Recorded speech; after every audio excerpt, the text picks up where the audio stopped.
Good evening. I'd like to call the school committee meeting of Tuesday, August 12th to order. And we're going to start and ask everyone to stand for the Pledge of Allegiance.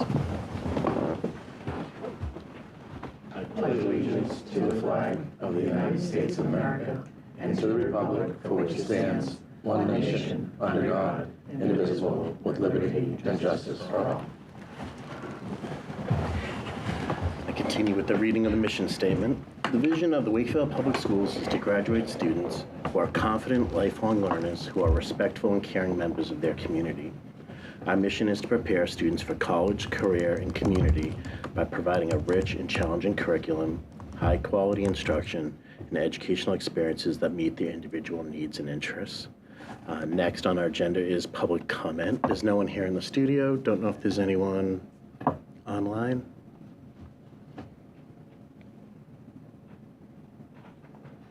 Okay, we'll move on then. Consent agenda. We have a motion? We do. Move that the school committee approve the minutes of the July 8th, 2025 school committee meeting. Second. Motion's been made and seconded. Any discussion? I wasn't present at the meeting, so I'm going to abstain from voting on it. Thank you. Seeing none, all in favor? It's 4, all abstained? 2 all. 4 in favor, no nays, and 1 abstention. Budget items. Sure. Good evening, everyone. Tonight we have financial reports. The first one is the last month of fiscal 25. So you'll see the report, take this from July 1st, 2024 through June 30th, 2025. This was after all payrolls for 25 were processed, and you'll see we left a remaining balance of $28,362. So as you know, at the end of a fiscal year, that's an amount that will return back to the town. We have just over $190,000 of encumbrances still on the books. Those were for orders that had happened the last quarter of the fiscal year, so have not been processed yet. So as of this time, the town has not closed the books for fiscal 25. We're still looking at any transfers that need to happen, but for the school department, we're done our payrolls and we're done our orders, so that's our available balance for fiscal 25. I'll stop. Does anyone have any questions on 25?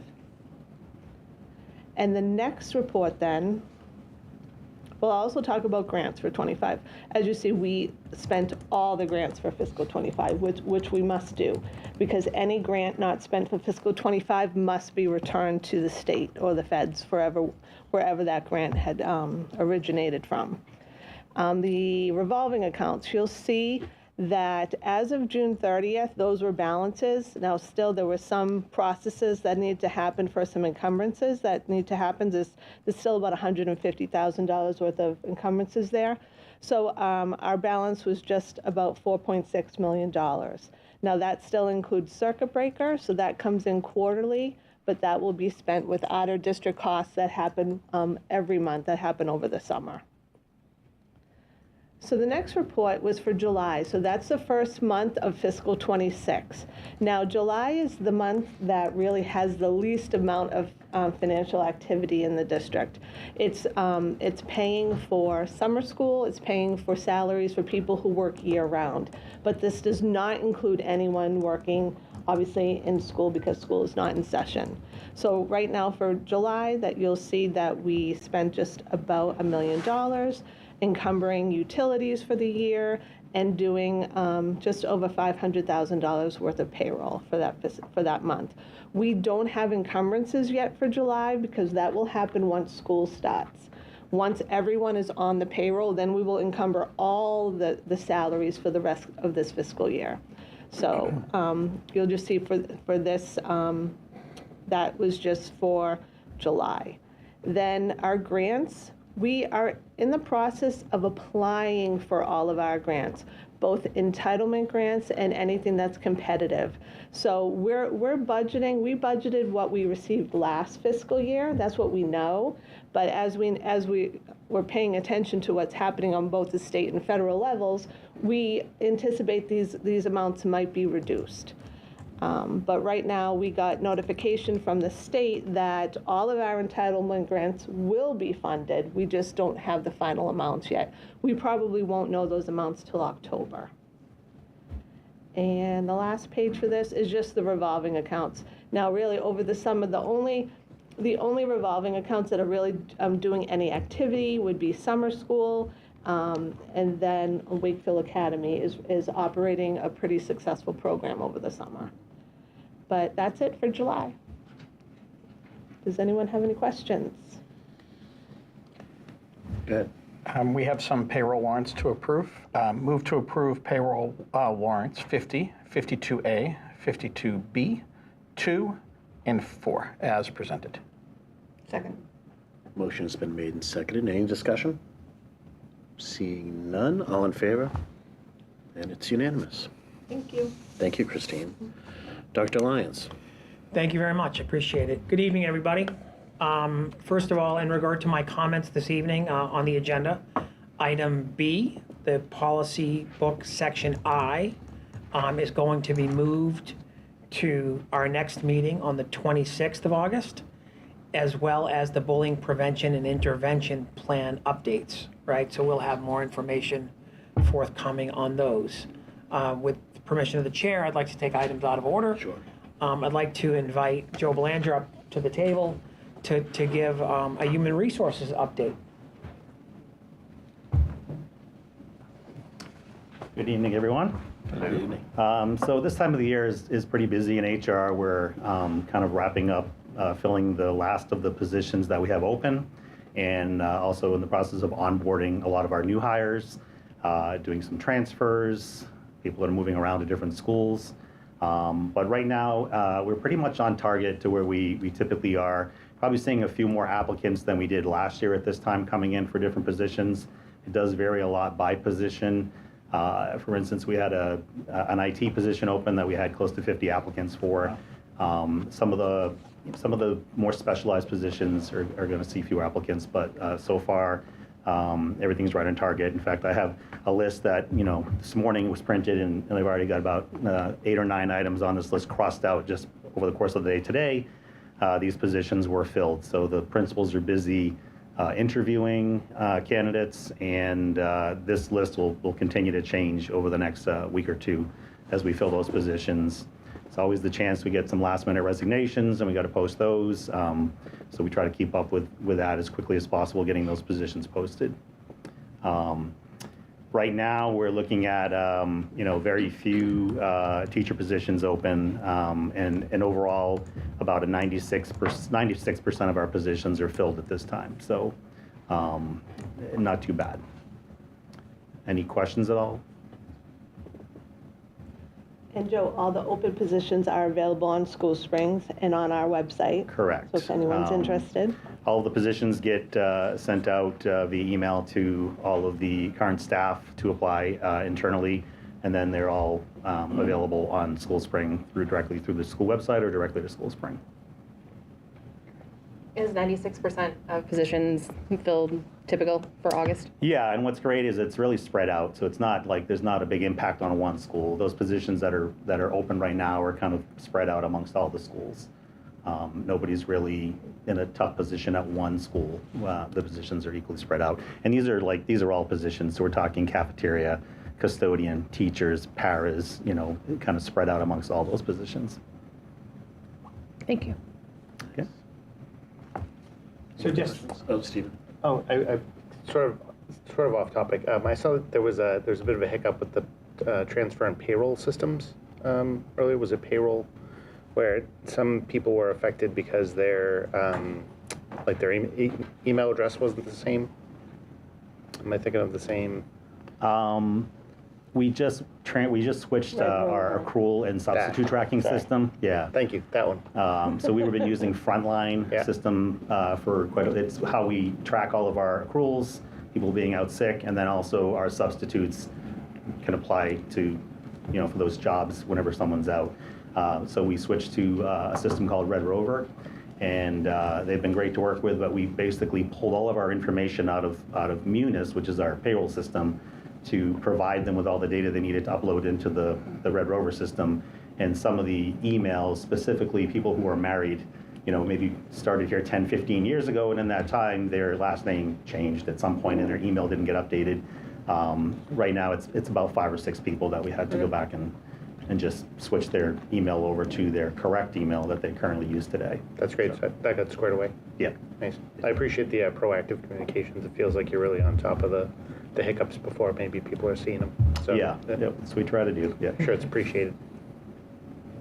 We could talk a little bit more about Red Rover if you wanted to. I mean, this is a absence reporting system that now is available on everyone's phone. Yeah, what's great about it is, we've been using Frontline for quite a while, and it's, a lot of school districts do use it, but we were having a lot of issues here, a lot of buffering, the system would crash, and it just wasn't keeping up with all the information that we needed it to handle. So we looked at Red Rover, we found that Reading was actually using it, they started using it last year. So we took about a year to kind of really study what Reading was doing and kind of get some feedback from them on what they thought about it.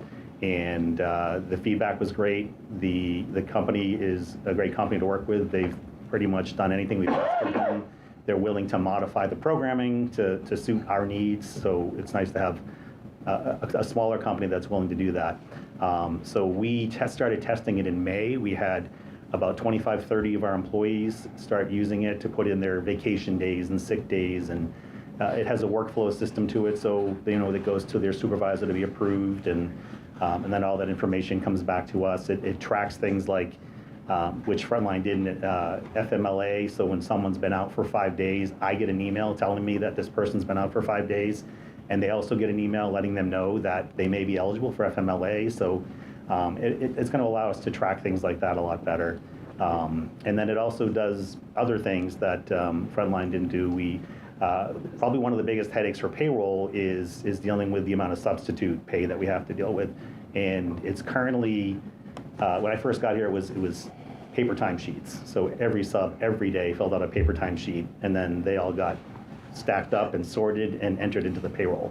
When I got here, we switched it over to still not a great system, but it was better. We were using Google Forms, and they were submitting their time through Google Forms, which allowed us to receive it all on a Google Sheet, which made it much easier for payroll to at least sort and quickly identify duplicates, and obviously use the spreadsheet to do the math as opposed to trying to do everything manually. And so Red Rover, because the substitute is actually going to be entering that they're subbing that day, they're going to be selecting that job, we already have that information in there. It allows us to pull that information out as the payroll.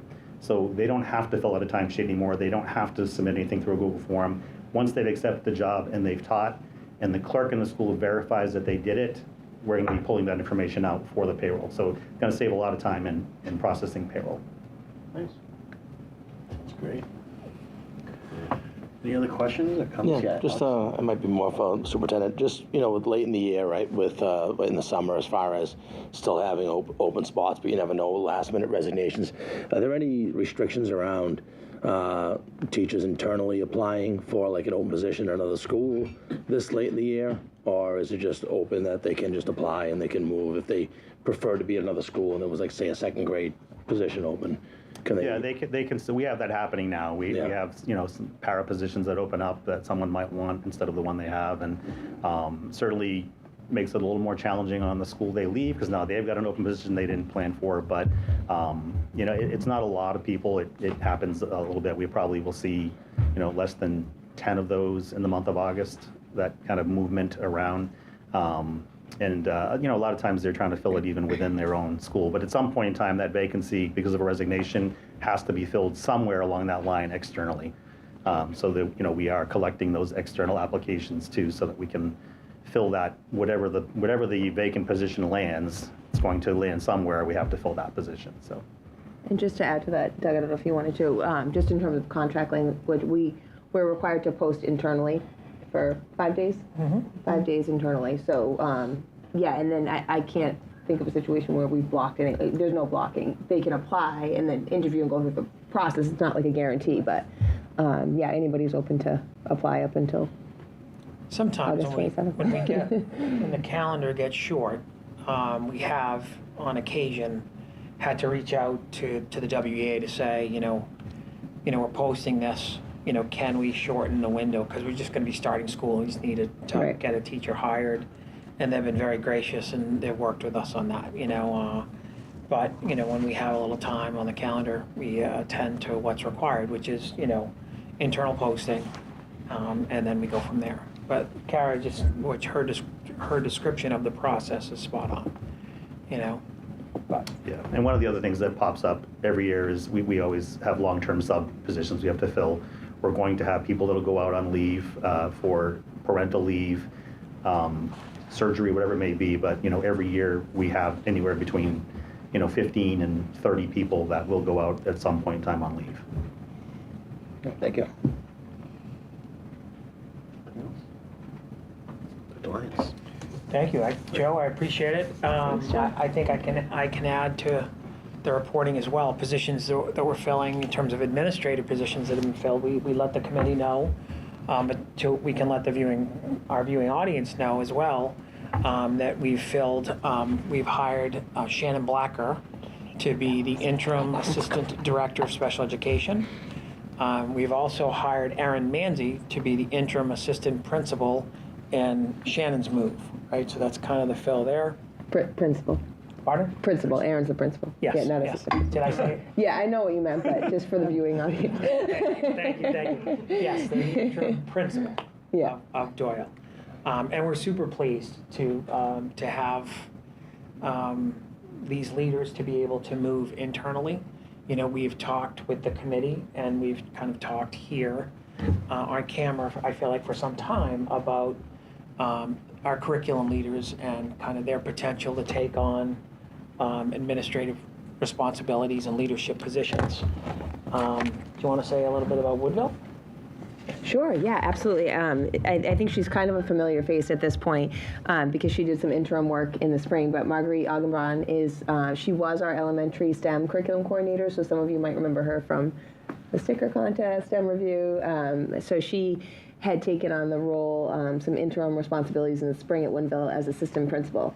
And she has now taken on that position full-time, which is a really great addition to Woodville. I think she and Matt Carter have a wonderful relationship. She already has relationships with the teachers in the building. She knows the curriculum well. So I think we're all really excited about Marguerite taking this step. Yeah. But that then created a elementary STEM curriculum coordinator position on our team. So we have recently appointed Lisa Tibbetts to be the elementary STEM curriculum coordinator. She was the coach. She used to be a phenomenal math teacher at Galvin, and then she was the elementary STEM coach last year, and now she's stepping up into the elementary curriculum coordinator role. So again, I think that's a great addition to our team as well. Yeah, I think these roles being filled internally, I think it really speaks to our work in developing leaders over time. So we're really pleased about that. Yeah. We're also going to be welcoming our new teachers to our new teacher induction and mentor program on the week of the 25th. So we do 2 days of induction. That's run by Liz Doucette, who's really remarkable. She's just a force. And I didn't want to forget, I know we've talked about it before, but just the change too in adding an additional elementary special ed coordinator, which again I think will be great for the elementary level. So the role of assistant principal at the elementary used to be split kind of like 50% special ed coordinator, 50% assistant principal at our big schools, Dolbear and Woodville. So now this year we'll have Michelle Offlis will remain assistant principal at Dolbear, doing kind of more true assistant principal responsibilities. As I just said, Marguerite will be the assistant principal at Woodville. And then we added an additional SPED coordinator. So Danny Farrow will do Woodville and Greenwood special ed coordination, running meetings. And then we just hired Katie Provost, who will be splitting Dolbear and Walton. So we're really hoping that will help with case management, parent communication, student support, just really making that, the special education process more seamless for everyone. So I think that's another exciting thing we're looking forward to. But Katie Provost is new to our district from Gloucester. She should be great. We're excited about that. Is anyone filling in on the world language side for Ms. Manzi's absence? We were just discussing this afternoon, Yeah. and so We're working with the principals, and Kara and I are working with the principals as well as Aaron Manzi to backfill his position. So it will likely be a modified position. So we're not pulling a world language teacher out of their teaching role this late in August, because trying to fill a world language position is really difficult. But we also need to be clear about the commitments that we've made and how we continue this work. So we likely will be posting kind of a modified interim. You hear interim, like they're all connected. It's like a ladder, right? Move up, move down, and so there'll be more information forthcoming on that this week when we post, and we'll go from there. But that's where we're at. Thank you. You're welcome. Thanks, Joe. Thanks so much, Joe. Appreciate it. Much. So I'm going to continue to take my items out of order. And I'd like to talk about the handbooks. And so this is the meeting normally when we kind of put handbooks on the agenda for school committee. Amy is joining us via Zoom, Amy McLeod, principal of the high school. And so we discussed changes that we were proposing in regard to the handbooks, in regard to the cell phone guidelines. But we wanted to kind of bring these back. And in terms of process, what we are proposing this evening is to kind of address any questions based on the information that's been presented in the packet, any information or topics that need to be highlighted or discussed, where we want to give time to be able to do that. And then what we would ask is that, like policy, we put this on the table, and then when we get back together on the 26th, we then kind of continue the work, and we would ask for support of the committee to make a motion to support the information as presented. Now, when we say like policy, can we link maybe to these draft documents so that someone from the public who wants to see it would be able to? I know it's a little late given, I guess we could put it in our, at least for our packet for the next meeting. For the handbook? Yeah. Yeah, I think we can do that. Yeah. Great. Sounds like a good plan. Happy to answer any questions. Again, Amy's with us. Happy to answer any questions anyone has. I know Amy has spent some time with Melissa last night meeting, talking just about handbook and a number of things, but happy to address anything that you think is important to kind of bring up as parts of the whole. Yeah, we had a really interesting conversation in our policy and communication subcommittee meeting last night about the cell phone policy and how it's kind of a middle of the road kind of policy. Some people think it doesn't go far enough. Some people think it goes too far. I think in part it's a really solid policy, and I'd love to see the safety and well-being of our students kind of in the forefront of some of the language in the handbook. So like maybe moving some of the sections around a little bit, but other than that, and like very small kind of nitpicky, because it's me kind of things. Like we have, one of the comments is meta glasses are not allowed to be used in school. I'd love to see that as like meta glasses or similar wearable wireless enabled devices. So we just kind of like cover the policy, because there's going to be something else out in like 6 months, and then another something out in 3 months, and that gets to the same thing, but it's not brand specific. Did anyone else have any? So I just want to share my appreciation for Amy joining our meeting last night. I thought we had a productive meeting. As Melissa said, I thought we had feedback. We had two parents who shared perspectives on two very opposite sides, which I thought was useful. And the feedback I had given, I appreciate the edits that were made to it. My focus was less on the pickiness of some of the actual language and more some of the specific areas that I wanted to see addressed. I had some concerns on like emergency services and some of the other things about students being able to communicate for if they needed to with families. And I appreciate your edits to those sections. So my specific concerns I felt like were addressed. Do you have anything to? Yeah, I wonder if I could just add to that, Pete. I don't know, since the conversation last night, I was able to today look at the recommended language from the AG's office, which in talking to a few of the other principals in the league quickly today, just through an email exchange, people are trying to kind of stick close to that language as much as possible. So I was actually able to find language in there about the parent communication piece, Pete, and also, Melissa, I know the piece that we talked about online was the sort of addressing, expanding the language around students with disabilities and or with medical issues. So again, the language, the updated language as of today mimics kind of what we're seeing in other school handbooks in the area. So it's been an iterative process, right? I feel like we've gone, and it's not being nitpicky at all. It's important that the language is tight, so I appreciate the feedback. And I did get actually your note about that other line that was not specific enough, and I fixed that as well. So it's good. The more eyes that are on it, the more specific it can be. So thank you. In line with that, I would love to see some communication, not necessarily in the handbook, or maybe just in the handbook this year, that addresses students who might need to seek accommodations because their existing health plan or 504 IEP didn't address those accommodations because the existing policy didn't require them to.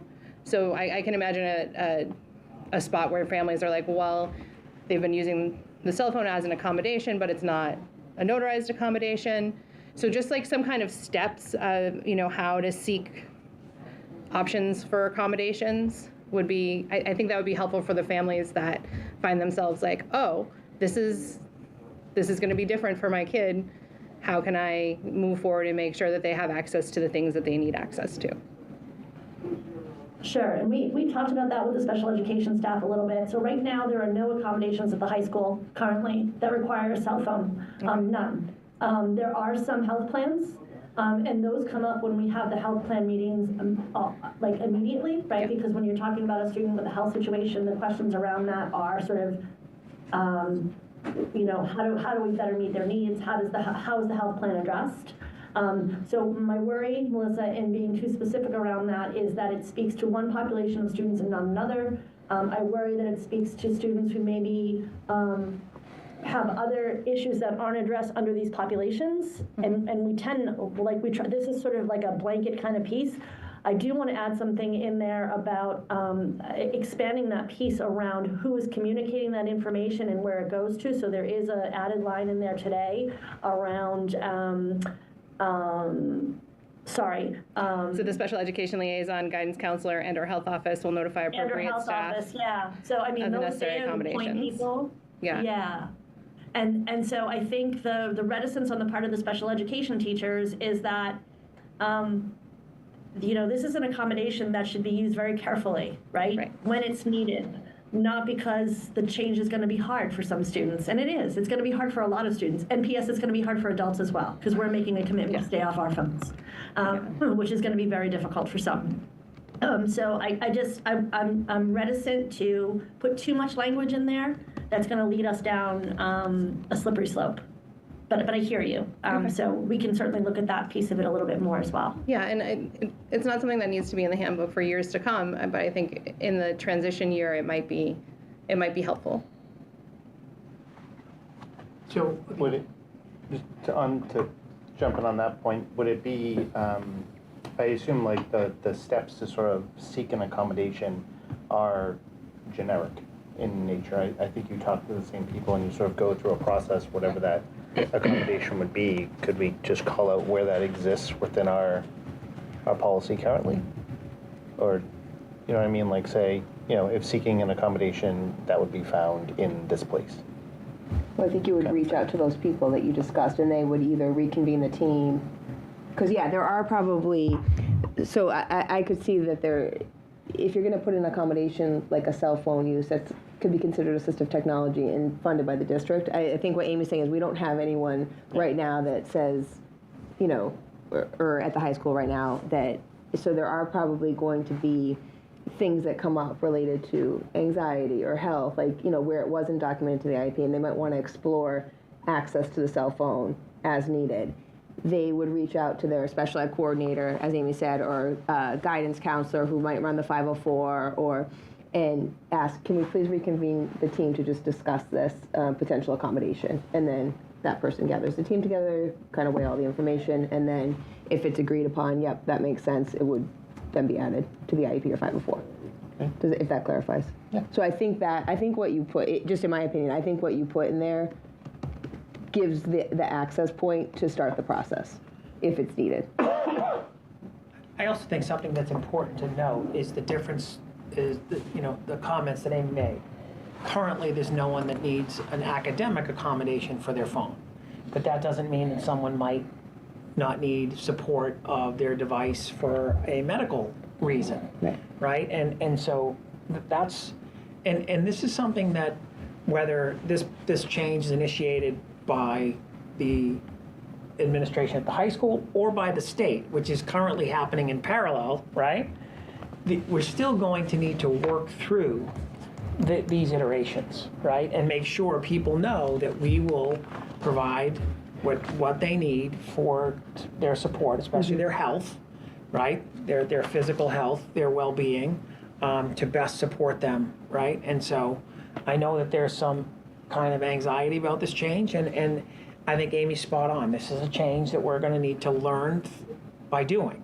And it's not only us, it's every school in the state, right? And every district in the state. So we will continue to kind of keep our channels of communication open and really be thoughtful about how we are supporting students and families. Is that fair, Amy? Yeah, I think so. Okay. My only other question is, one of the bullets is that students are prohibited from using earbuds, headphones, or any listening devices in their ears at any time during the school day.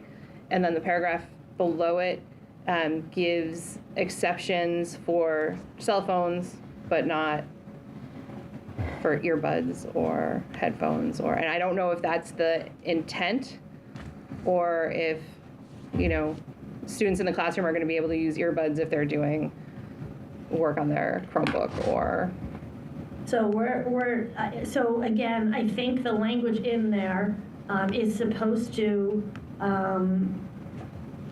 so for the exceptions, Melissa, when you look at the ones, bullet number 4 around disabilities or medical condition, it says, or other device. Yeah. Are you going below that? No, I'm going above that, where teachers may allow cell phone usage during class, specifically for an instructional activity or in case of emergency.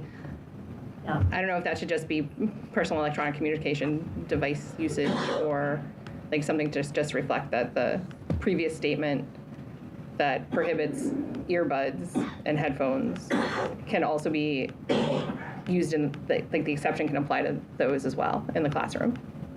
Does that make sense? You would just say or other devices, Yeah. right? Yeah. I think what we're trying to do is eliminate earbuds as much as possible. Yeah, absolutely. Like, as much as possible. Yeah. Even in the classroom. Okay. And again, that had come in a conversation with the faculty. There was a strong agreement that this was something that we were trying to, because once they go in and the hoodie comes up or the hair comes down, Yeah. right? And I mean, my own teenagers at home are like this. I'm like, oh, take them out. It's really hard to get them out, right? Yeah. So I think we're trying to prohibit that as much as possible, but do you think by just saying or other devices kind of covers it? I do. Okay, great.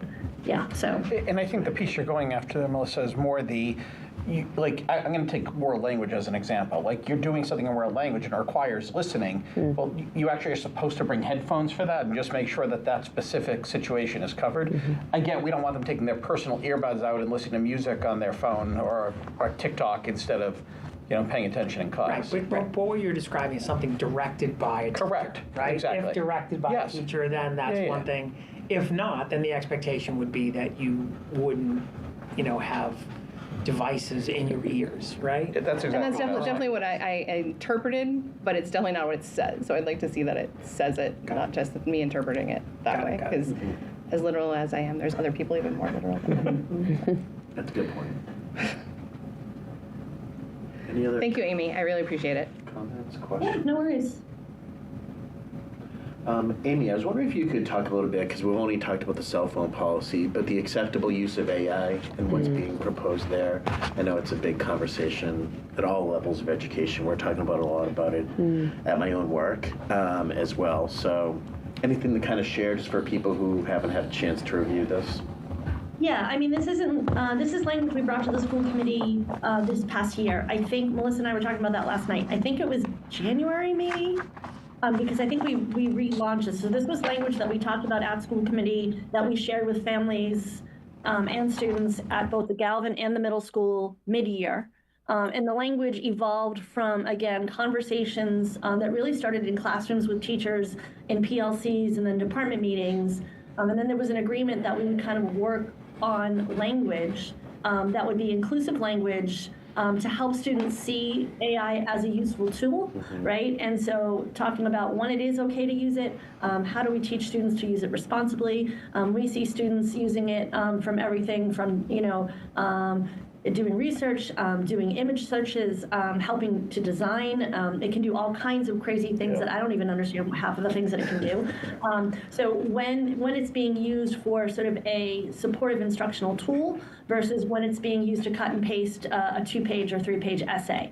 And so I think that the teachers, department leaders felt that we needed language that really explain that a little bit more thoroughly for folks who are not seeing AI usage every day. So, anything related to creativity or sort of problem solving or even looking at tools that can help you with second language acquisition,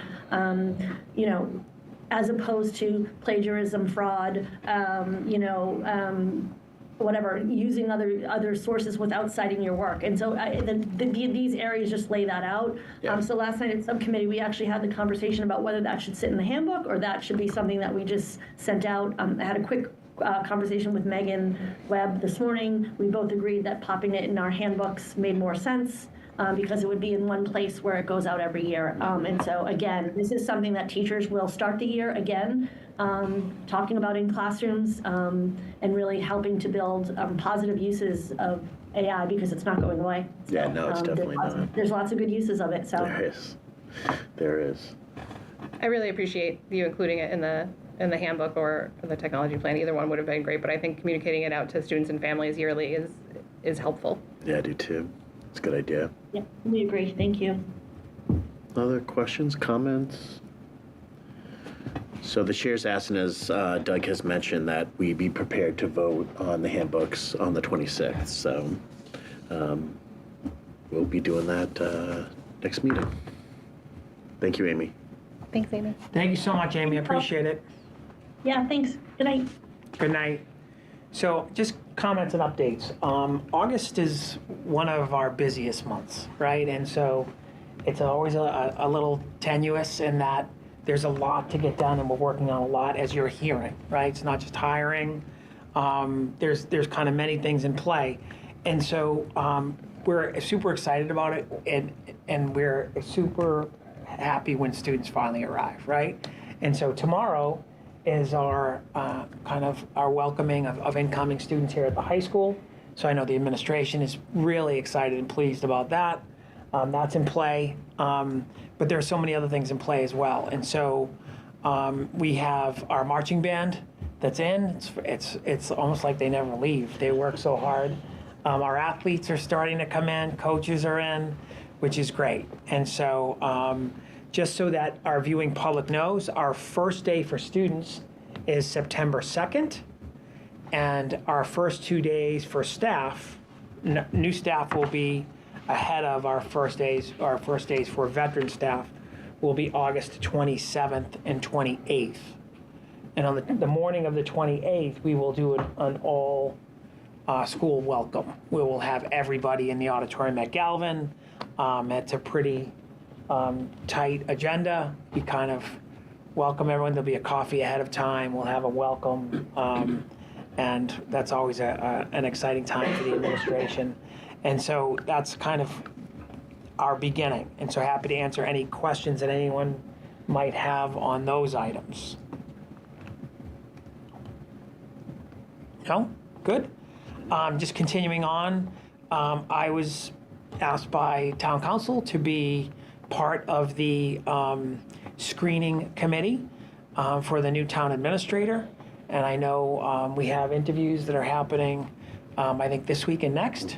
And Actually, one's right now, so we Well, lost all of our that's viewers exactly for that right. program. And that's exactly right, Pete. And so we are excited to kind of hear about kind of next steps there, so more to follow.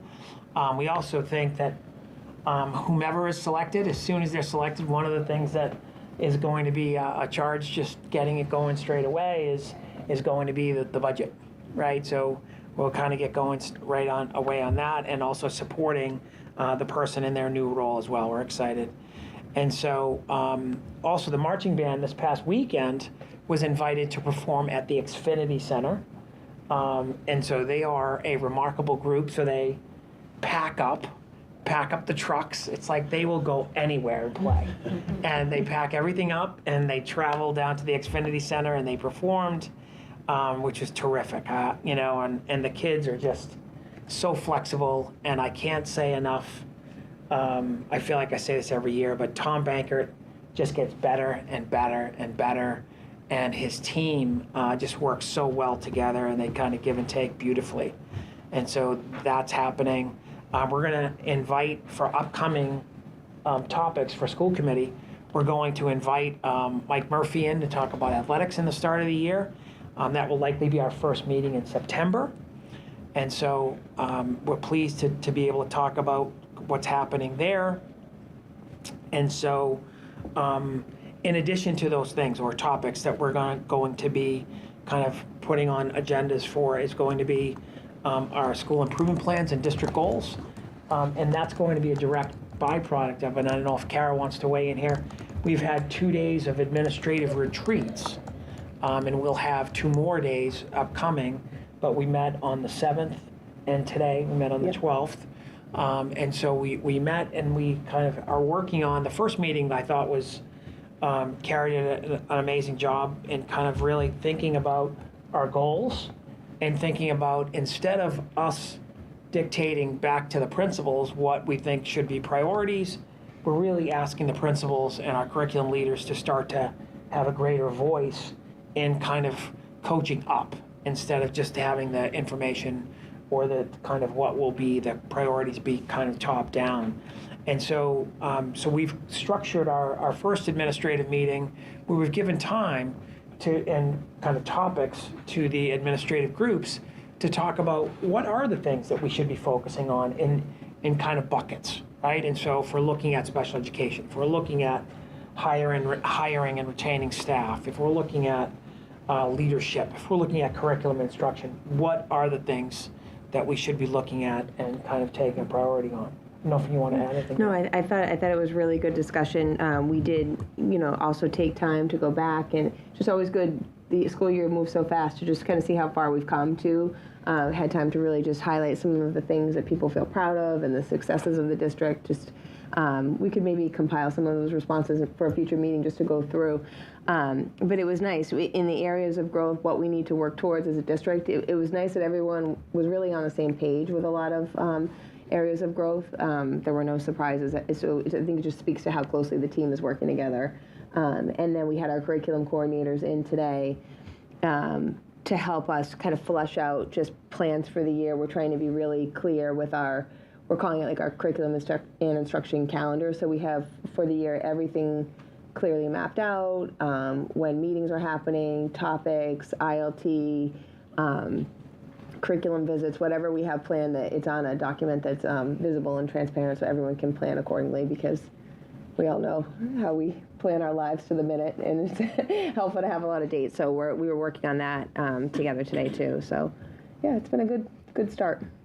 So it's also been an opportunity for us to check our own thinking, right? I mean, the things that we feel are, in special education, for example, when we talk about curriculum and special education programming, we think that's a priority. And we think, now that we have done so much work in bringing in high quality instructional materials, what is the kind of the next step for us? And we think it's instruction. But when we kind of just take a breath and not just lead with that, but give time and space to it, we're hearing principals and our curriculum coordinators say, we really need to focus on instruction. We really need to focus on instruction for different populations. And it relates to some of the things that were highlighted here last spring from our principals when they talked about school improvement. So there's going to be more information forthcoming on that. One of the things that the principals talked about being really proud of is the retention, their ability to hire and retain really high quality staff. And they couldn't say enough about really the efforts and the way that they have been able to engage teachers and support staff, and how kind of those areas are really just growing nicely. And today's meeting was, I think, really exciting. We welcomed Seth Racine from Open Architects, who is really a remarkably talented person. And so Seth is the CEO or founder of Open Architects, but he has worked as an assistant superintendent for finance. He's done a number of different things, but is really, really skilled. But they've created a data dashboard that I think can really help us and look at many different areas of our growth. And so not just academic growth, but how we're supporting different populations of students, how we're kind of getting to actionable data. And so I thought that was a great part of the meeting today. We also welcomed Dave Cartoonen in today. And so he is the founder of Cartoon EDU, who works in the communication space. And so he helped us produce our vision of a graduate that you saw last spring. He also helped us produce our budget video. He worked with Christine. And so one of the things that I think he and his team is really expert at is really, whereas Seth Racine and Open Architects are really exceptional at providing data to help districts talk about their work, right?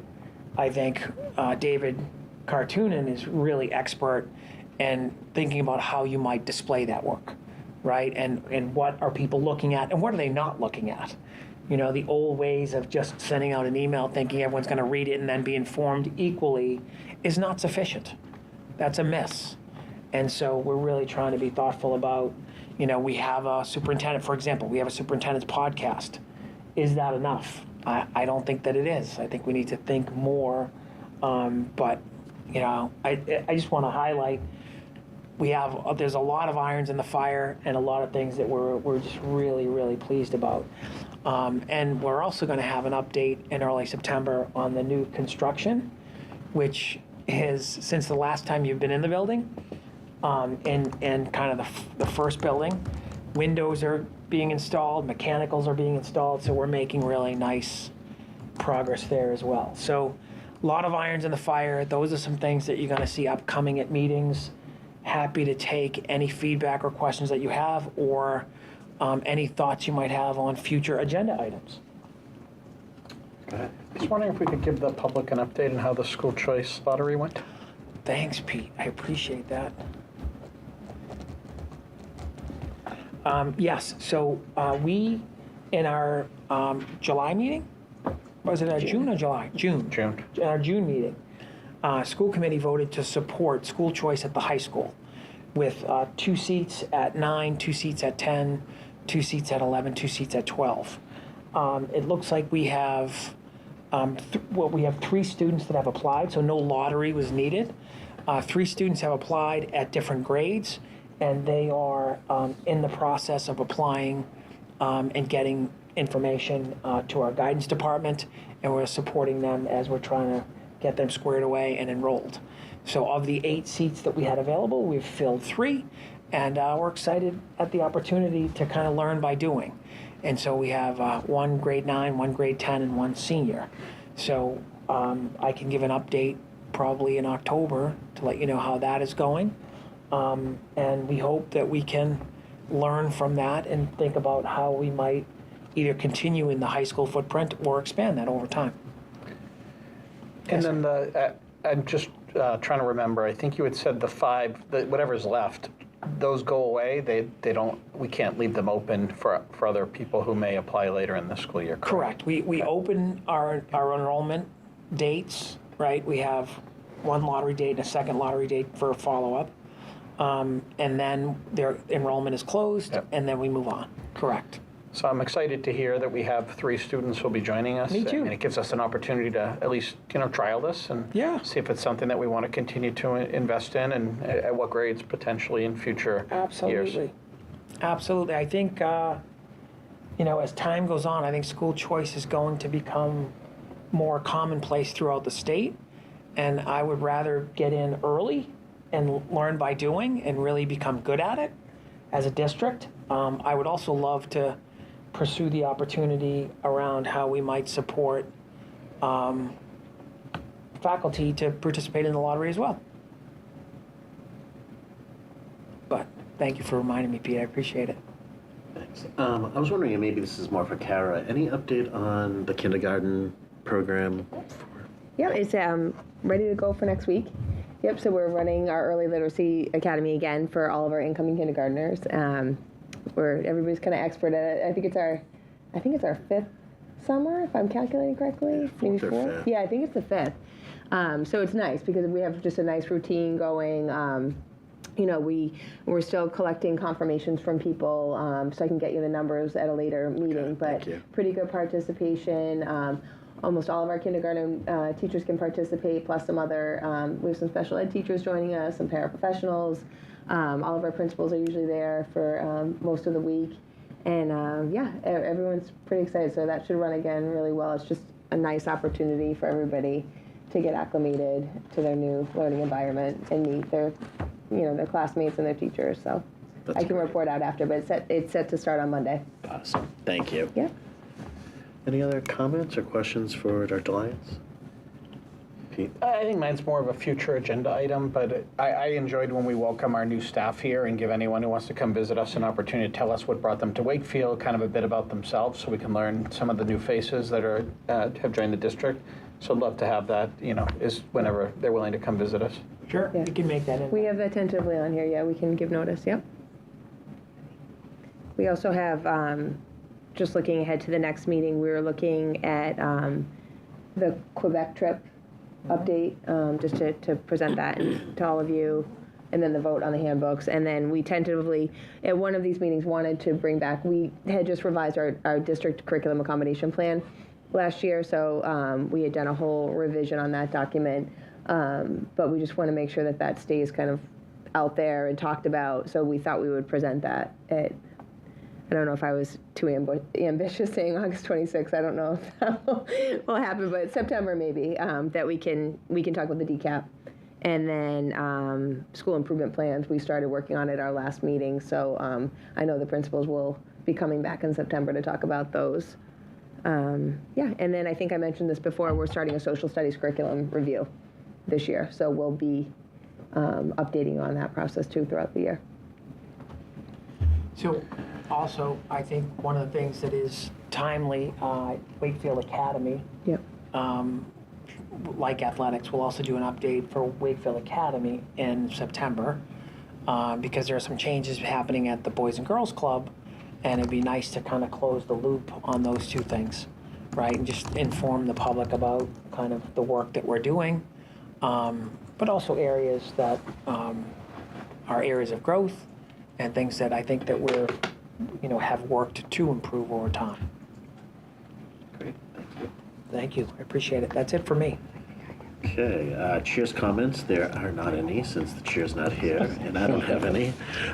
Subcommittee reports, finance and facilities. Mr. Markham's not here. I don't know if you've been able to meet. We haven't met. Okay. I think that's going to be the answer for a lot of these. That'll be the same answer. Labor and personnel have not met yet, but I anticipate once the school year gets started, we'll be soon meeting, including starting to engage the WEA with some discussions around the new building and a couple other things we need to talk about, scheduling and whatnot.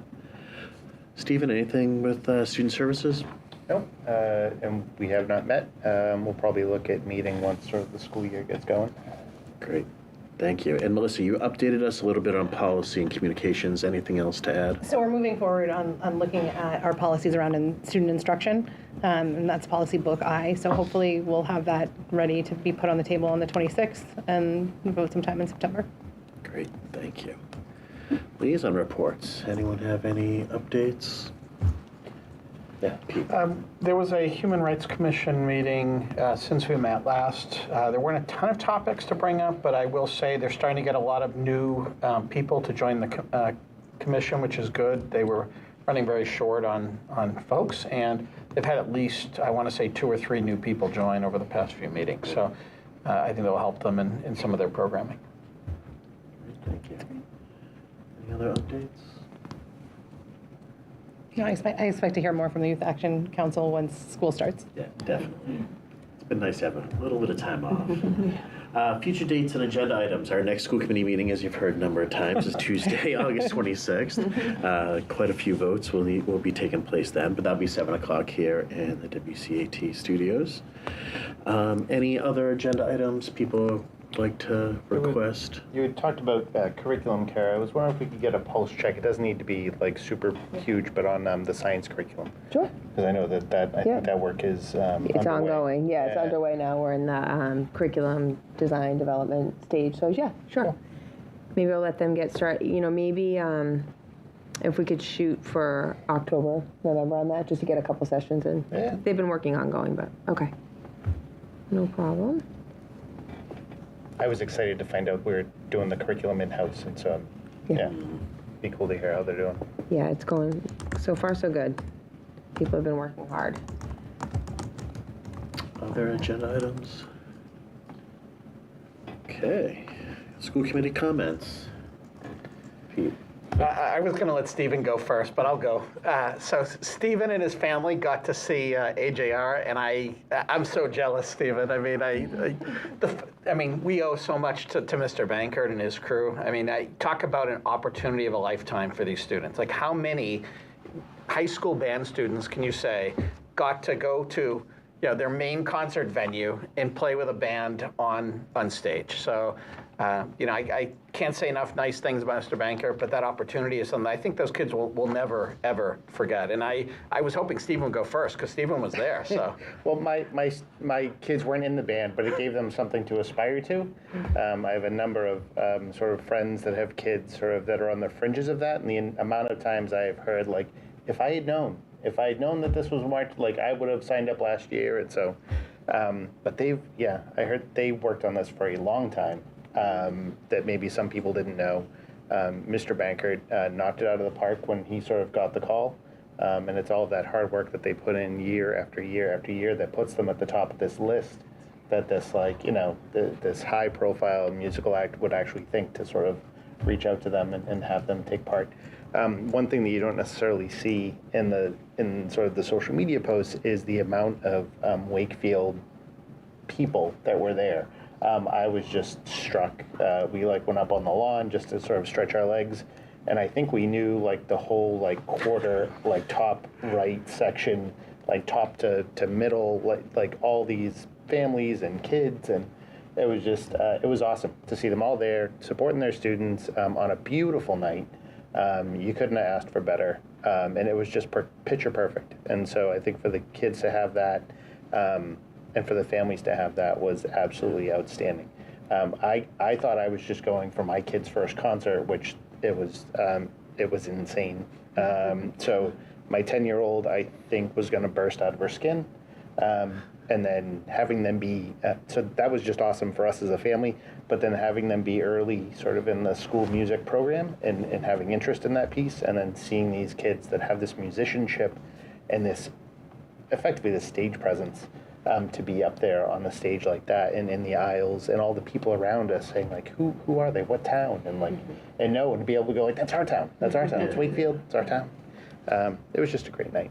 So. Did you know that they were going to be there, or was that I knew from I knew a couple of weeks ago. Okay. Because there were some friends that had told us, or that a couple of our kids got offered tickets because we were taking our family, but this kid doesn't need a ticket because they're playing, and so seats were opening up for some other families, and so we knew for a little bit. But the execution on it was fantastic. So it was cool to see the sousaphones up there, and the kids were they were rocking. It was awesome. The video is amazing, some of the ones that you've submitted, Pete, but it was a sad reminder how old I've gotten because I'm like, age who? I had no clue who they were, but I will start to... Let's be honest, we still call it Great Woods. Right, exactly, right. I did. The venue Steve's itself so is much still cooler good. than I am because I have no clue who they are. He's there. It was pretty great.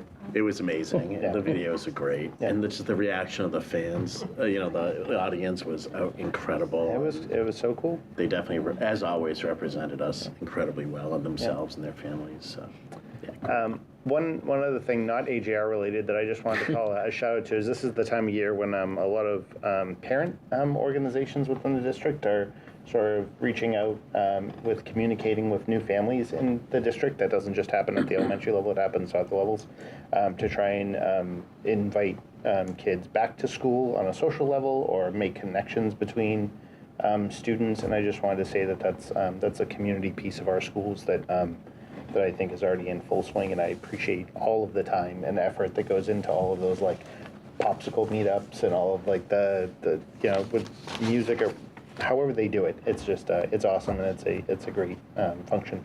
So thank you for all the people that put time in to do that.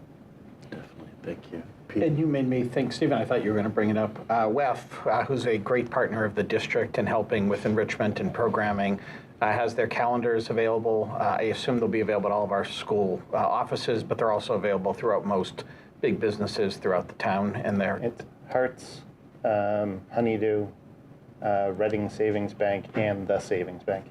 Wakefield. I think, is it 25? 20? 25? So pick up a calendar, gives you the all the days for the Galvin and the high school, as well as all the various holidays.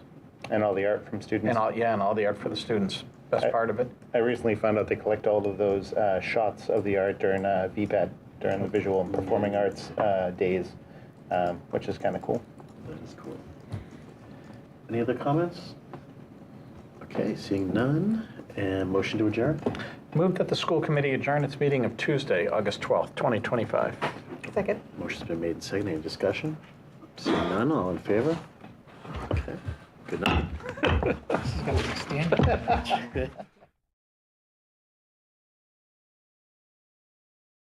standing.